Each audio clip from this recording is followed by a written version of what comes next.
धर्म प्रेमी सज्जनों तथा आर्य बंधुओं, मैंने आप लोगों को बहुत बार कहा है, आप लोगों से बहुत बार बताया है कि उच्चारण दोष अगर हो, यानी तालव्यस्या, मूर्धन्यस्या, अदंतस्या, यानी तालव्यस्या को अगर मूर्धन्यस्या पढ़े तो गलत और मूर्धन्यस्या को दंतस्या पढ़े तो गलत। ऐसे ही ऋषि दयानंद ने अपने वर्णोच्चारण शिक्षा में लिखा है, और ये भी लिखा, मैं कई बार अपने लिए भी बोला हूँ कि ऋषि दयानंद साफ लिखते हैं कि बंगालियों का उच्चारण शुद्ध नहीं है, और वाकई में ये सही है। जैसा बंगाली एक जगह का नाम है बारासात, BARASAT, बारासात, लेकिन बंगाली बंगला में उच्चारण का बारासात, यानी सात को सात बोलते हैं। तो ये जो उच्चारण दोष है, इससे अर्थ बदल जाता है, ये लोगों को ध्यान नहीं है। ऐसे बहुत सारे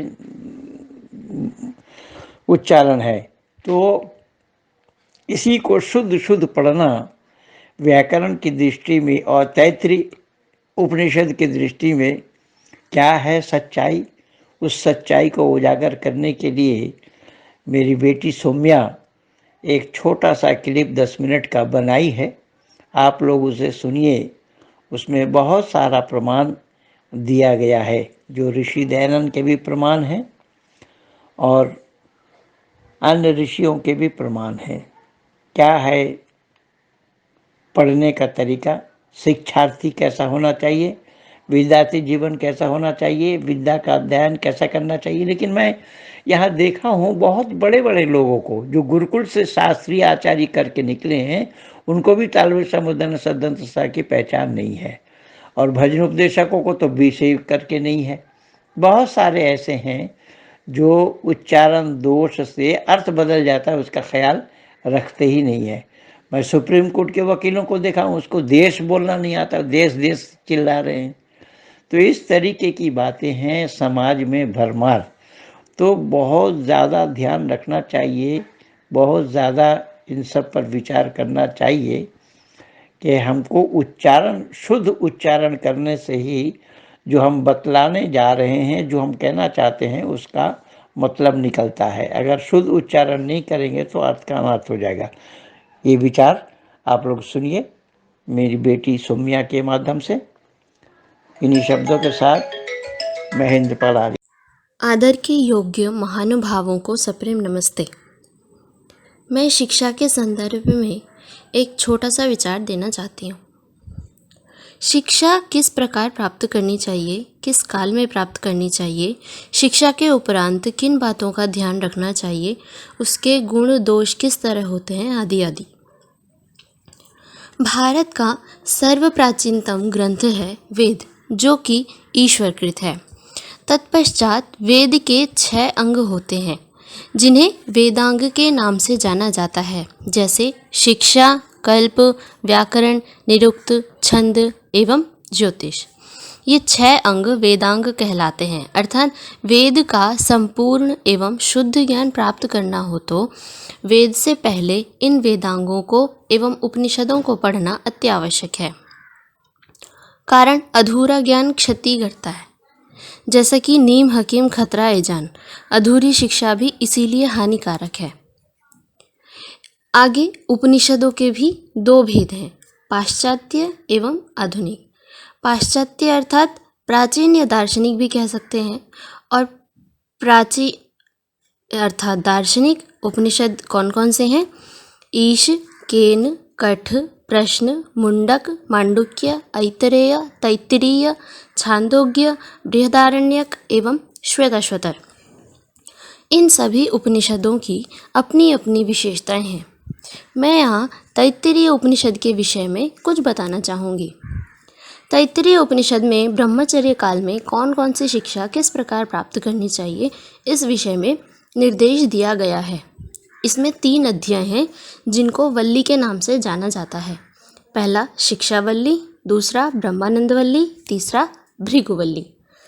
सर्वप्रथम वल्ली में शिक्षा से संबंधित कुछ विचार प्रकट किए हैं, जैसे उच्चारण कैसे करना चाहिए, स्वर कितने होते हैं, उनके उच्चारण कितने प्रकार के किए जाते हैं, आदि आदि।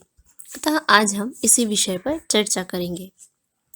शिक्षावल्ली के द्वितीय अनुवाक का पहला सूत्र है अथ शिक्षां व्याख्यास्यामः वर्णस्वरः मात्रा बलम सामसंतानः इत्युक्तः शिक्षाध्यायः।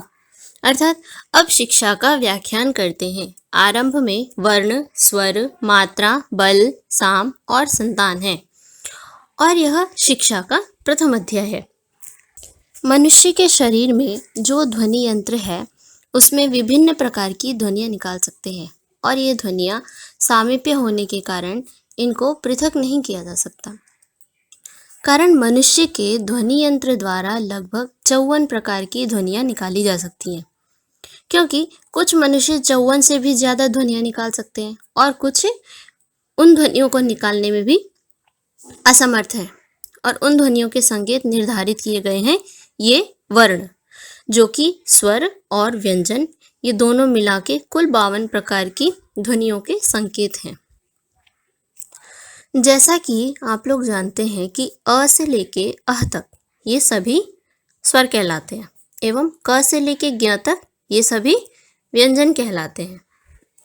व्यंजन बिना स्वरों के उच्चारण नहीं किए जा सकते। यही कारण है कि मात्र व्यंजन लिखना हो तो उस वर्ण के नीचे हल लिखा जाता है और तब उसका उच्चारण क, ख, ग, घ आदि रूप से उच्चारण किया जाता है। यहाँ उपनिषदकार का कथन है कि शिक्षा आरंभ करने के लिए वर्णों का ज्ञान कराना अत्यावश्यक है। अर्थात वर्णों के लिखित रूप और उनके उच्चारण की रीति को सीखना चाहिए। अतः सर्वप्रथम स्वर, उसके बाद मात्राओं का, उसके बाद व्यंजन के साथ उनके संयोग का ज्ञान होना चाहिए। यहाँ पर सूत्र में साम कहा गया, साम संतानः। साम का अर्थ है सामान्य रूप से बात करना, साम अथवा उच्चारण करना, अकारण ही उच्च स्वर में बोलना या धीरे धीरे बोलना आदि ये सभी उच्चारण के दोष हैं। उच्चारण के गुण दोष पर महर्षि दयानंद जी ने भी वर्णोच्चारण शिक्षा में लिखा है। पहले उच्चारण के गुण, माधुर्यम अक्षरम व्यक्ति पदच्छेदस्तु सुस्वरः धैर्यं लय समर्थम च षडेते पाठका गुणाः। अर्थात ये सभी जो 6 लक्षण बताए गए हैं ये अच्छे शिक्षक के गुण हैं, ये अच्छे पाठक के गुण हैं। मधुर बोलना, पदच्छेद सहित बोलना, स्वर सहित बोलना, धैर्य के साथ बोलना एवं लय आदि रूप से बोलना, ये सभी उच्चारण के गुण कहे जाते हैं, जो कि एक शिक्षक में या किसी अध्यापक में होने चाहिए। आगे है उच्चारण के दोष। उच्चारण के दोष का श्लोक बताएं। ग्रस्तम निरस्तम अविलंबितम धुमातमथो विकम्पितम संदष्टमेणीकृतमर्धकम एते पाठक दोषाः। अर्थात ये जितने भी दोष बताए गए हैं ये सारे दोष उच्चारण के दोष कहलाते हैं। इन उच्चारणों का अथवा शिक्षा या ज्ञान को ब्रह्मचर्य काल में प्राप्त करना चाहिए। परंतु यहाँ पे उच्चारण जो दोष बताए गए हैं, इन दोष का निवारण या उन उच्चारणों को हम कैसे शुद्ध कर सकें उसके लिए क्या बताया गया है। दयानंद जी ने उदाहरण में बताया है, अतोन्य व्यंजन दोषाः श श इति मा भूत्, पलाशः पलाश इति मा भूत्, मंचको मंजक इति मा भूत्। अर्थात उच्चारण में दोष होने से अर्थ का अनर्थ हो जाता है। जैसे कि यहाँ पे श्लोक में सूत्र में बताया गया है, श इति मा भूत्, मा भूत अर्थात न होवे। श का तालव्य श का उच्चारण तालव्य श ही होना चाहिए, न कि मूर्धन्य श। अगर स का उच्चारण है तो वहाँ पे स का ही उच्चारण होना चाहिए, न कि मूर्धन्य शकार या तालव्य शकार का। इसीलिए दूसरा क्या बताए, पलाशः पलाश इति मा भूत्। अर्थात पलाश यानी फूल होता है, एक पलाश का फूल होता है वो पलाश, उसमें तालव्य शकार होता है। वहीं अगर मूर्धन्य शकार लगा देंगे तो वहाँ पलाश अर्थात काष्ठ वो अर्थ बन जाता है। इसका एक और उदाहरण भी प्राप्त होता है। यद्यपि बहुनाधीशे तथापि पठपुत्र व्याकरणं स्वजनो मा भूत सकलम शकलम सकृत शकृत। अर्थात हे सज्जन, पुत्र शब्द से सज्जन शब्द का भी ग्रहण है और पुत्र शब्द का भी। यहाँ पे पठपुत्र व्याकरणम जो बोला है उसमें पुत्र शब्द का अर्थ है सज्जन है।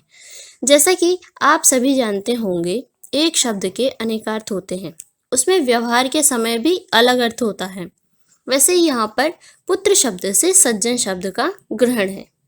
इसमें कहा है, हे सज्जन, यद्यपि तुम अधिक न पढ़ो परंतु व्याकरण जरूर पढ़ो, ताकि स्वजन यानी स्वसंबंधी जन यानी अपने पारिवारिक जनों को स्वजन न बोल दो।